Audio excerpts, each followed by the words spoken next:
Welcome to the Happy Black Woman Podcast, where we're on a mission to empower women to transform their lives through personal development and entrepreneurship. We bring you all the information, inspiration, and motivation you need to create a life of happiness, success, and freedom. Now, please welcome your host, the happy black woman herself, Rosetta Thurman. Hello, ladies, and welcome to the Happy Black Woman Podcast. I'm Rosetta Thurman, and I am here with another beautiful guest today. We have Zara Green, co-founder of The Grown Zone, which you may have heard of. It's all over social media, these conversations about how to have healthy relationships. And so I wanted to bring her on to talk about how do we have healthy relationships as Black women. What I have found is that it does indeed begin with self-love. So welcome, Zarah. Thank you so much, Rosetta. Yes, this is going to be good because it is all based on self-love. Yes, it's going to be such a great conversation because Zarah is another one of the ladies that I've invited on this year that I have not had the chance to meet in person. Not yet. It's someone that has been recommended to us, as many of our guests are from listeners, readers, colleagues. Are like, you got to have this person on the show. And there's a lot of wisdom to be shared there. So you guys get to hear my questions as if it's my first time, because it is my first time chatting with her. And so a lot of the questions you guys have, I'm going to have. And so this will be a great conversation, kind of hearing our first interactions, getting to know each other, and sharing some valuable insight all of you. And so let me just set the stage with our listeners, Zarah. Like we do have, I know we were just chatting a little bit before we started recording, we have a big range of demographic with the Happy Black Woman tribe. And those of you listening, you can find yourself in this demographic. Okay. We've got like we actually got teenagers who read the blog and follow the brand Happy Black Woman, all the way up to, 68, I think has been the oldest that we've had so far at our live events, retreats, taking our courses and programs, and probably some, older than that just haven't revealed to me, their age. So there's that. And then we have women from all walks of life in our Happy Black Woman tribe, from, single, divorced, widowed, all different levels. Like someone asked me the other day, come to your events if I'm married. I think it's for single people. I'm like, sure. And then some other people said, well, I'm not married. Can I? So, I want everyone to know it's a wide range. And so just to set up the conversation we're about to have is, no matter where you are in our demographics, young, old, single, married, however you would define yourself, there's going to be something here for you, just like there's something here for you in the Happy Black Woman tribe. So I completely agree with that. Personal growth should never stop. Yeah. And that's what this is all about. With healthy relationships are really about personal growth. Yeah, totally. Well, I would love for everybody to kind of hear from you in your own words, Zarah, about you. Like, how did you come to co-found The Grown Zone? I know there's a bit of story behind that. So basically my understanding is that Zarah co-founded her brand, The Grown Zone, with her hubby, Alfred Edmund Jr. Did I get it right? You got it right. You got it right. Who is the leader at, I don't know the name of his title, at, is it Black Enterprise? It is Black Enterprise. He's Senior Vice President and Editor at Large at Black Enterprise, and he's been with them for 30 years now. Wow. Yes. I love it. So many of my tribe members may know of Alfred and may know of Black Enterprise, and then some ladies may know of you. So share a little bit about your story with us, and then how did you end up co-founding The Grown Zone? Well, The Grown Zone is a culmination. I have been teaching personal growth for, I'm almost 50, so almost 30 years now. I was on a training path with Skill Path International. Many of you may have heard of it. I was literally in a different city every day teaching leadership, interpersonal, and communication skills. And so personal growth was, and personal development along with professional development was always very important to me, even back in college. So that was a very easy position for me to step into. And what I figured in that space was I am a teacher of adults, and there is really nothing that lights my fire more than seeing adults have those aha moments when they recognize things within themselves that can propel them forth with their desires. Mm-hmm. We often are taking advice on from a general perspective when we're individuals. Mm-hmm. And information, even if it's general, will strike all of us differently as individuals. So everything about what I teach, it has a temperament vein. So I'm always going back to what makes you different and how does this information strike you in a different kind of way. So I've been on a personal growth path all these years, and then have always also taught personal responsibility with all of our parts. So remember, I teach the grown zone, right? Mm-hmm. It became the grown zone because I started also teaching what I was then calling punani responsibilities. Mm-hmm. So there were some punani principles that went along with that. Mm-hmm. Now my husband, on the other hand, was always teaching what he called and hashtagged a grown man knows, and would always follow up what a grown man knows, dot, dot, dot. And I, on the other hand, had, because I did not like grown, you remember when everything was grown and sexy? Grown and sexy. Oh my God, I hated that. That used to get under my skin like nobody's business, because most of the things people were saying was grown was anything but. And what they were calling sexy just meant that they were doing some real trifling stuff or wearing some stuff that was, just too revealing. Yeah, so I hated that. So I started grown is sexy. So if it ain't grown, it ain't sexy. Now, interestingly enough, people thought because I was doing grown is sexy and my husband was doing, and this was in social media, a grown man knows, that we knew each other.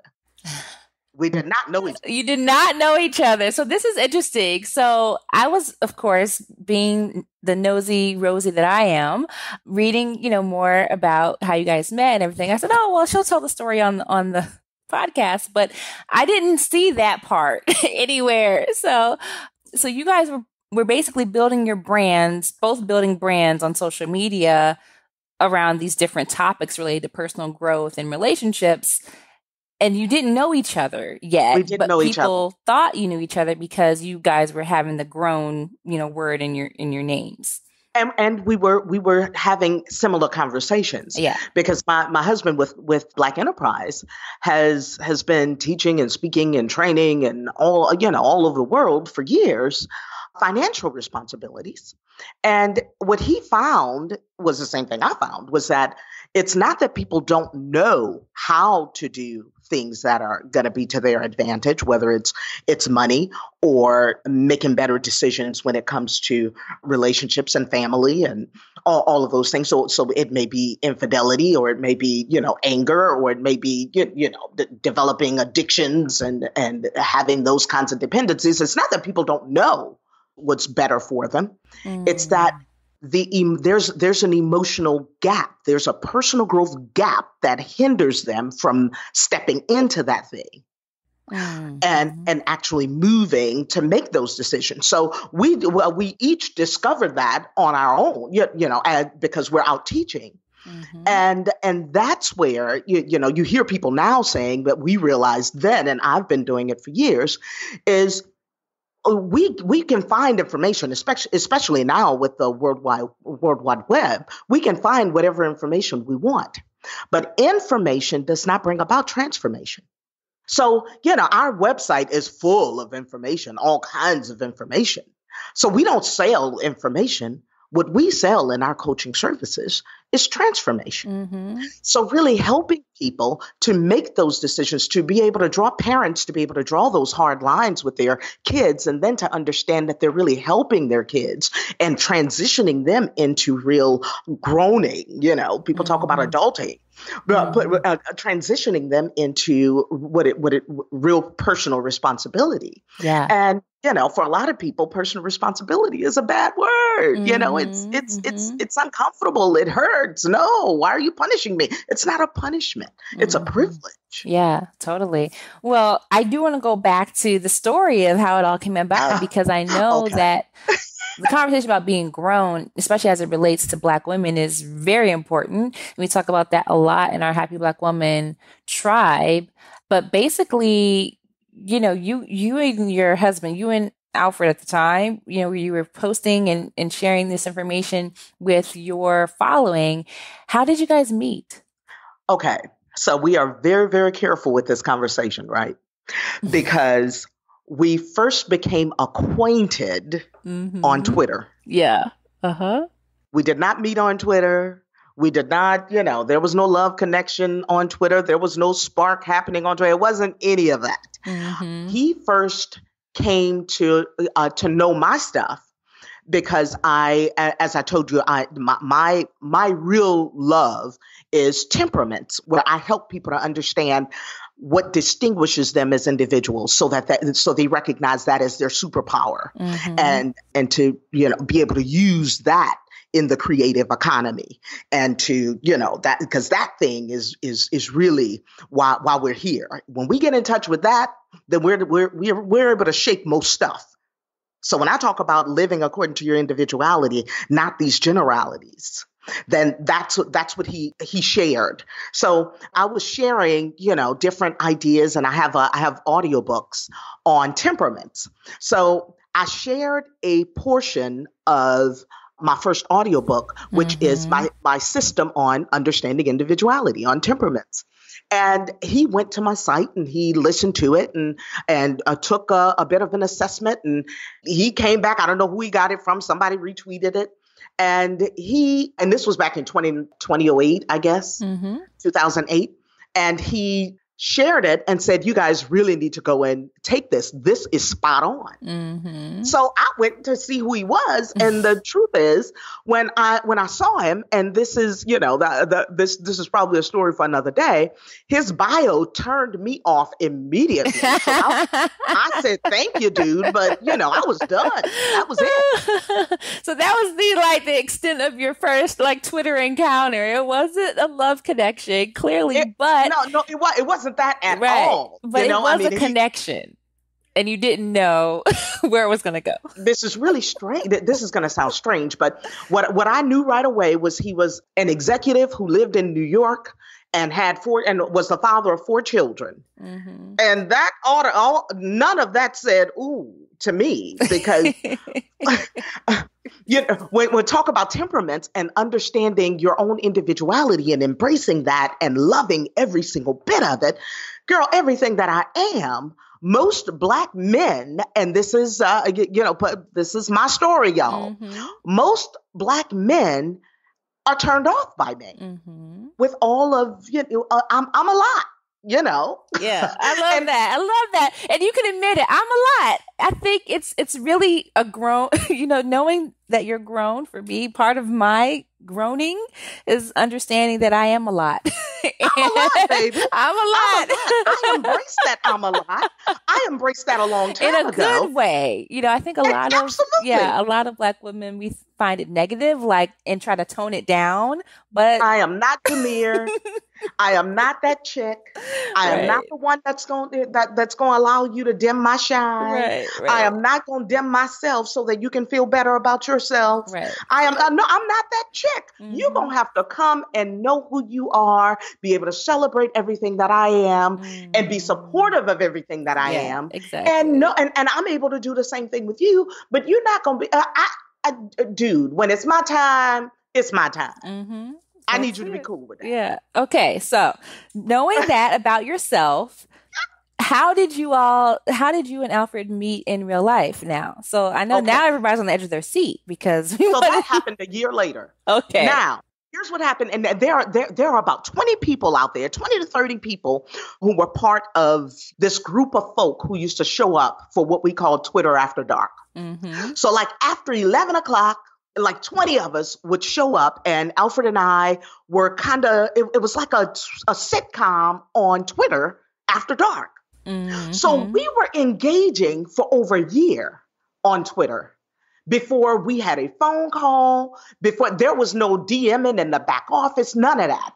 All of our communication was front and center for everybody to see. And we were cut up, about 20 of us, on Twitter After Dark. Mm-hmm. So our personalities were out full blown. And for Twitter After Dark, we weren't having any kind of work conversations. It was just us all of our personalities showing up. So Alfred would show up, and I already had my preconceived notions about him, right? He's this Black executive. In fact, there were times I'd tell him, I remember one tweet was, oh, go sit down with your hydrocephalus head, because I thought he was just this big-headed, Black executive dude, high-powered New York, jet-setting, and was just all into himself because he's bodybuilder. Mm-hmm. He's, I had my own ideals about this dude. I could respect his work. Yeah. But I'd already decided that he couldn't respect who I am. So I just slap him at every chance. But then you met in person and everything changed. We met, at the time, I'm from New Orleans, and I'd returned to New Orleans. And a little tidbit about me, I was director of public relations for the city of New Orleans when Hurricane Katrina came through. Mm-hmm. So I had returned to New Orleans to work on the mayoral campaign at that time to reelect a new and better mayor. And Alfred had come through town for it was a Black MBA's conference. Mm-hmm. So we said, whenever we're in the same place, then we're going to have to meet. Back then people were having tweet ups. Oh yeah. And so there were so many people coming to town. When I got to like 12 people, I'm saying, okay, there's no way I'm about to meet with all 12 of these people separately or try and organize all of this.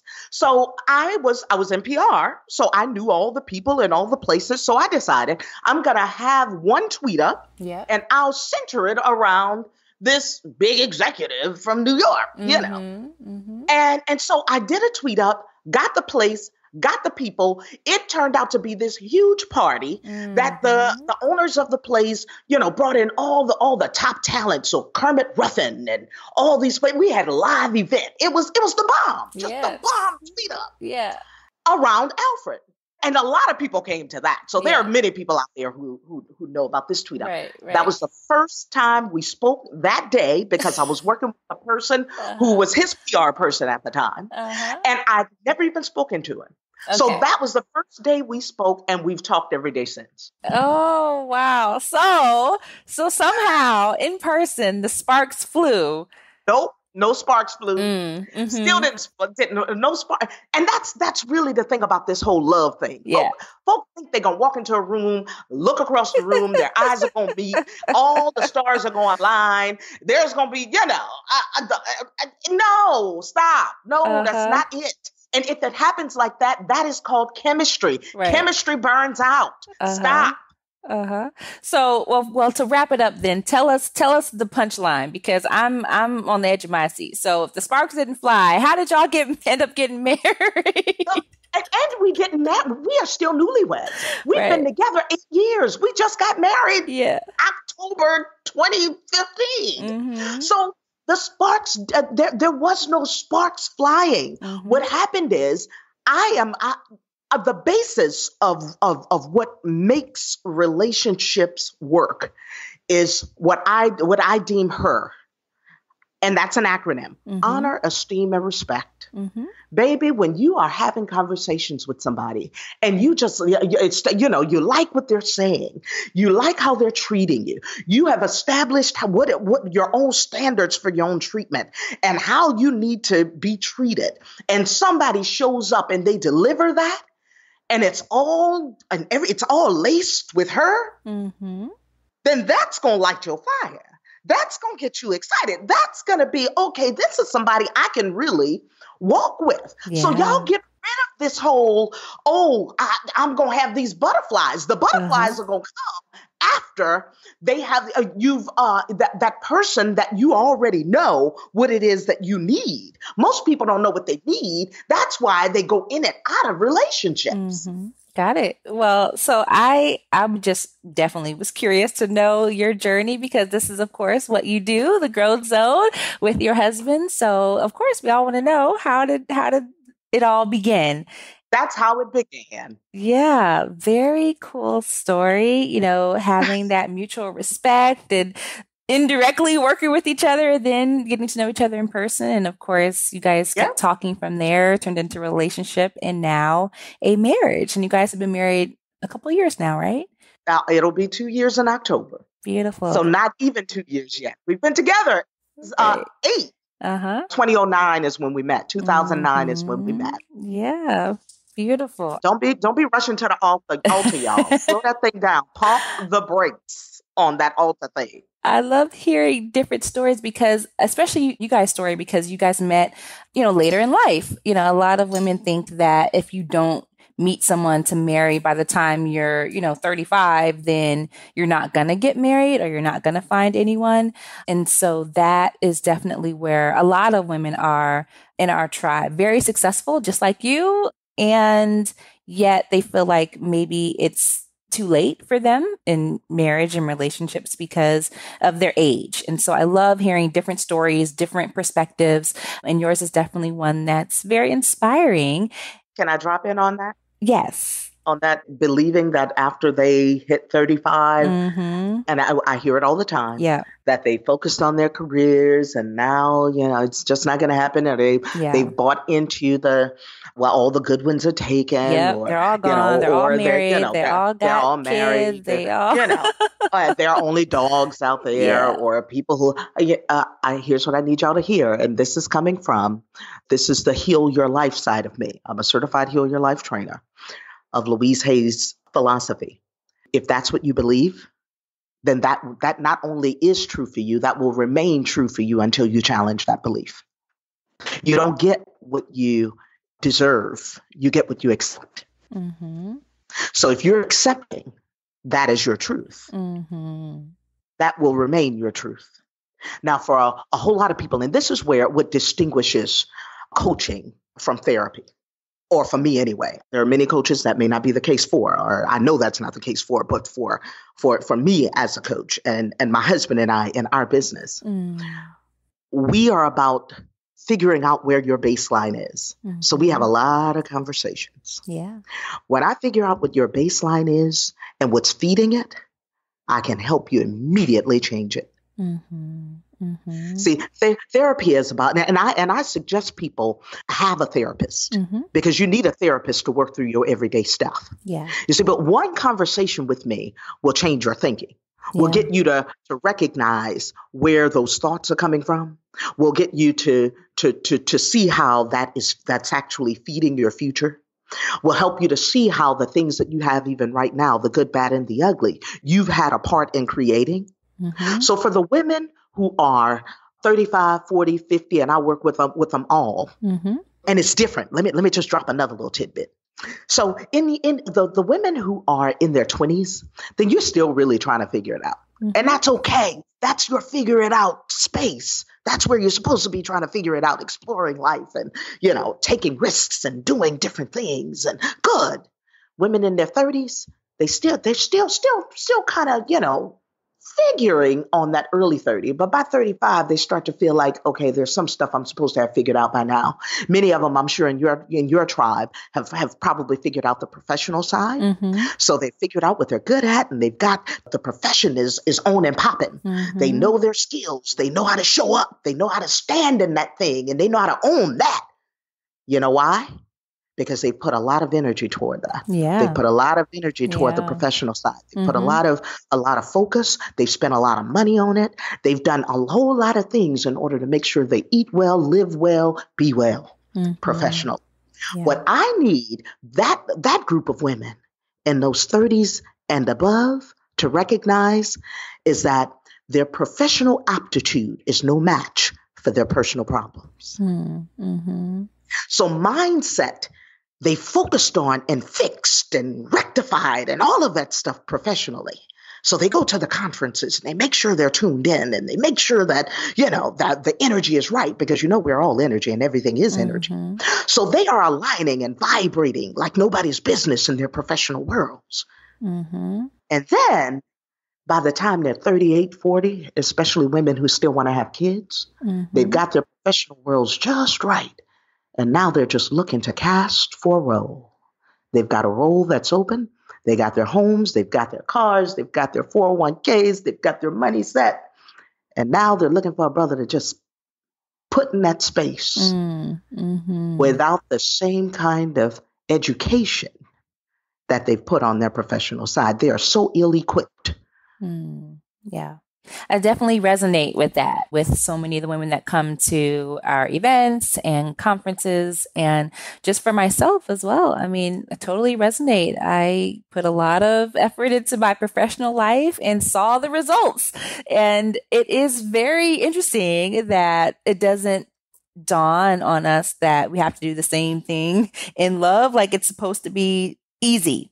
And so I was one of the ones that thought it was supposed to be easy and not realizing, not just that I'm never one of the people, I'm a positive thing. I'm a happy Black woman, of course. So I think positive. I'm like, there are so many great men out there. And I've met a lot of great men out there. There really are. I didn't realize how much I had to work on me as well. Yeah. Like it's not just him that has to show up, come correct. Baby. I have to come correct myself. Yes. So that definitely resonated with me. Like, it is worth it to put in the work on yourself so that you can receive that amazing man that comes in. Because if he does come in and you're not ready to receive, he's not necessarily going to stay and wait for you to get your stuff together either. So I want to talk a little bit about that self-love as the foundation. So really working on yourself and knowing yourself for those women who are listening and we're on that path. We want to come correct and so that we can attract somebody else who's going to be where he needs to be. What are just 3 kind of pieces of advice that you can offer for the women who are laying that foundation, that self-love, whether it's, changing the mindset around their ability to attract a quality man at their age, whatever their age is, or, just getting ready for that person to come into our lives. What are 3 things that we should start doing or be thinking about in that process? Well, the first thing is to get very clear that your personal life does not stand on your professional life. So the foundation of your life is really about your personal growth. It's not about your professional proficiency and aptitude. That's where you put the focus. But one wrong decision can make that your whole professional life collapse. So, and we've seen it. The one wrong I do to the wrong person. Look at Mary J. Blige right now. One wrong I do. Look at Sherry Shepherd. One wrong I do.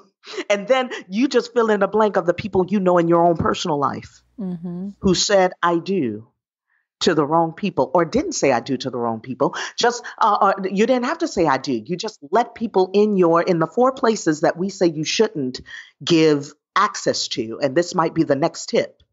Don't give until you know who a person is, and you don't know who a person is without time, space, and opportunity.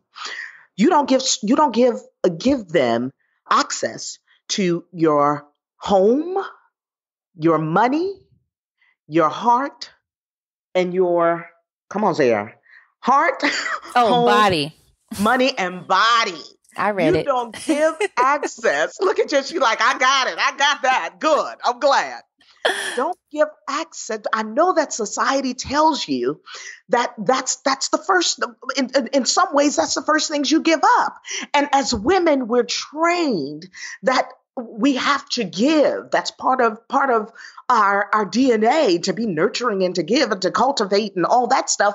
Well, not before you know who a joker is. Yeah. Yeah. There's so much that's tied into, the way that we give. So many different women give in so many different ways.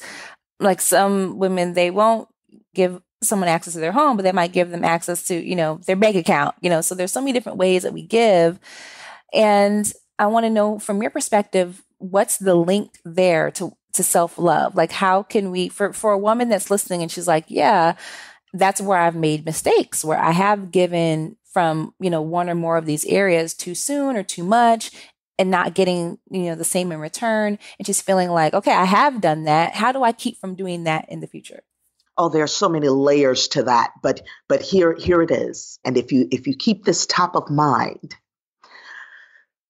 you don't owe anybody anything.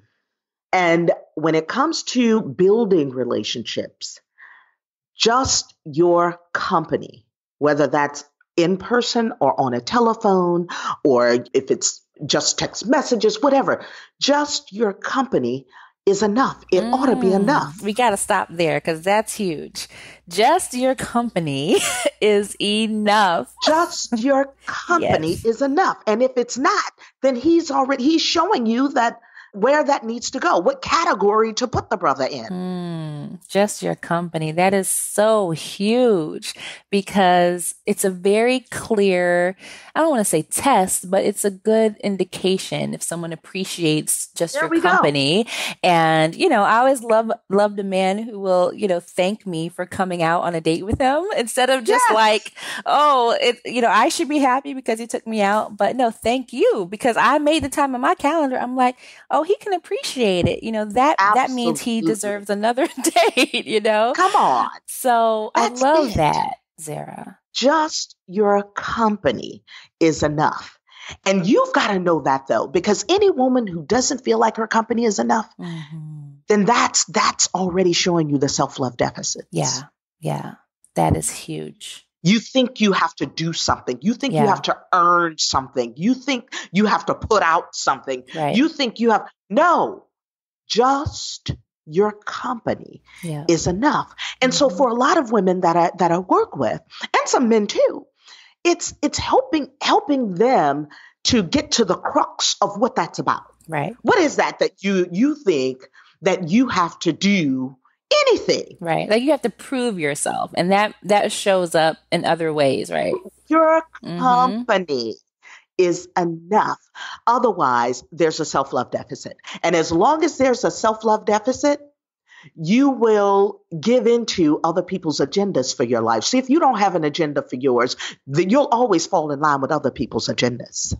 Yeah, that's such a great point. I was just thinking how, we're talking about romantic relationships, but typically I don't know who was it that said that how you do one thing is how you do everything. So if you're feeling like you have to prove yourself in the romantic relationship, it's probably showing up in other places. Every other one. I know, and you've been practicing. Yeah. You've been practicing in other areas. Right. In our career, working late, trying to prove, even though we already got the promotion in the corner office, just still working until 9 o'clock for what?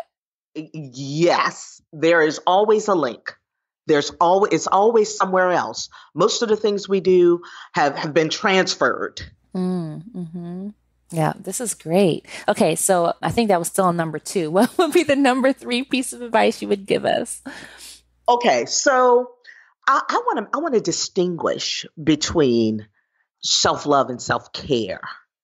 Because so many professional women think because they do the massages and they get their hair done and they have the standing appointments of whatever it is that takes care of their external, they believe that is self-love. That is self-care. You can take very good care of yourself and still not establish some boundaries for people around you. And that is not self-loving. So understanding that self-love is something that has to exude from you, but nothing can exude unless it takes root. Yes. And if you don't have the roots of your own worth and your own worthiness, and that you have a deservedness just because you are, then you'll always be trying to earn it. Yeah. Beautiful, beautiful reminders and lessons for our ladies today, Zarah. I know that we could spend all day talking about this We topic. sure could, it's honey. so How about weeks and months and juicy. years? I Because that's what I do know. all day, every day. Yeah, and it's a journey that's always unfolding. I mean, all of us are constantly getting to a new level of growth within ourselves. And what I'm taking away from our conversation today is that it's totally worth the journey, whether that results in a Yes. romantic partner, husband or not. It's still worth it to go through it for you. It sure is. It's very interesting when I talk to women. Women are, all people, but we're talking about our Black women right now. Mm-hmm. So many of them doing so well professionally. I mean, getting the higher degrees, and Yep. we're really in just about every area of professionalism these days, and it's a beautiful thing to see professionally. But I am talking to professionals every day, all day, because that's really my audience is professional women who need to close personal growth gaps. So what I see is all of the power in their professional lives, but they're really walking around bleeding personally. Bleeding hurts, bleeding inadequacies, because when they go home, it's a different story. Bleeding insecurities that if he knew this about me, then he probably wouldn't like me. Or if I mean, there's levels of shame that so many women carry, but they pour it all in their professionalism Mm-hmm. because they know that that's where they can shine. Yeah. And so they've given up on it. So I talk to women who have absolutely given up Mm-hmm. on it and saying, I'm okay if I never find him. Yeah. And they think that's self-loving. Mm-hmm. Mm-hmm. But that position is not self-loving because you deserve love. And we were Mm-hmm. born for love. We Yeah. came here with a natural desire to give it, and we need it. I don't care how much we say we don't. We need it. The problem is we don't know how. Yeah. Well, so much of this conversation has been inspiring for, I know, so many listeners who are working on the how and willing to do the work on themselves to get there. So thank you for your insight, Zarah. It's been a pleasure. You're worth it. You're worth it. That's what I want every Black woman to Yeah. know. You are Mm-hmm. worth doing the work to live a life of, and that, I mean, really live, because you're not really living unless you're loving and being loved, Yeah. Beautiful. you know? Yeah, I love it. Well, I know that so many women are going to want to stay in touch with you after today's conversation. So tell them where they can go to get more of your wisdom. Well, they can find the Grown Zone at grownzone.com. Mm-hmm. And we're Grown Zone on all social media, Twitter, Facebook, Instagram. And they can find me too. My site is zaragreen.com. Mm-hmm. And I am Zara Green on Facebook, Twitter, and on Instagram, the Zara Green. Wonderful. Awesome. And was there a specific place on your website people could go to download? Oh, yes, yes. I have a gift for you. Uh-huh. It's 11 Things Called Love That Are Anything But. And the title of it is Stop Calling It Love, because so many women get tripped up on different things that they believe is love, but it's not, and Great. like one of them is that if you really love somebody, then you stay with them no matter what. That's not self-loving, and it's not gonna end well for you. So go learn what those other 11 things are, and they can find that at grownzone.com/happy Black woman. Made it very easy. grownzone.com/happy Black woman. Awesome. We love gifts around here. And so we will put that link in the show notes as well. So when they go to our website, they can find all the links to the Grown Zone and Zarah and the free gift as well. So thank you again for your time and being with us on the show. Oh, you're so welcome. I know that this is not the last time we will chat, but thank you. I hope not. Thank you. You're so very welcome. It was my pleasure. Yes. All right, ladies. Well, that's a wrap. You have heard another amazing conversation here on the Happy Black Woman podcast. You can always go back and listen to previous episodes by going to happyblackwoman.com, click on the podcast tab, and you can binge listen to all of our previous guests and solo episodes with me to your heart's content, and all for free. Until next time, have a beautiful day, everybody. Bye-bye. Thank you for joining us on the Happy Black Woman podcast. If you want all the show's notes from today's episode, go to happyblackwomanpodcast.com. Plus, we'll send you a copy of Rosetta's free life mapping workbook. We look forward to empowering you next time. And until then, do something this week that makes you happy.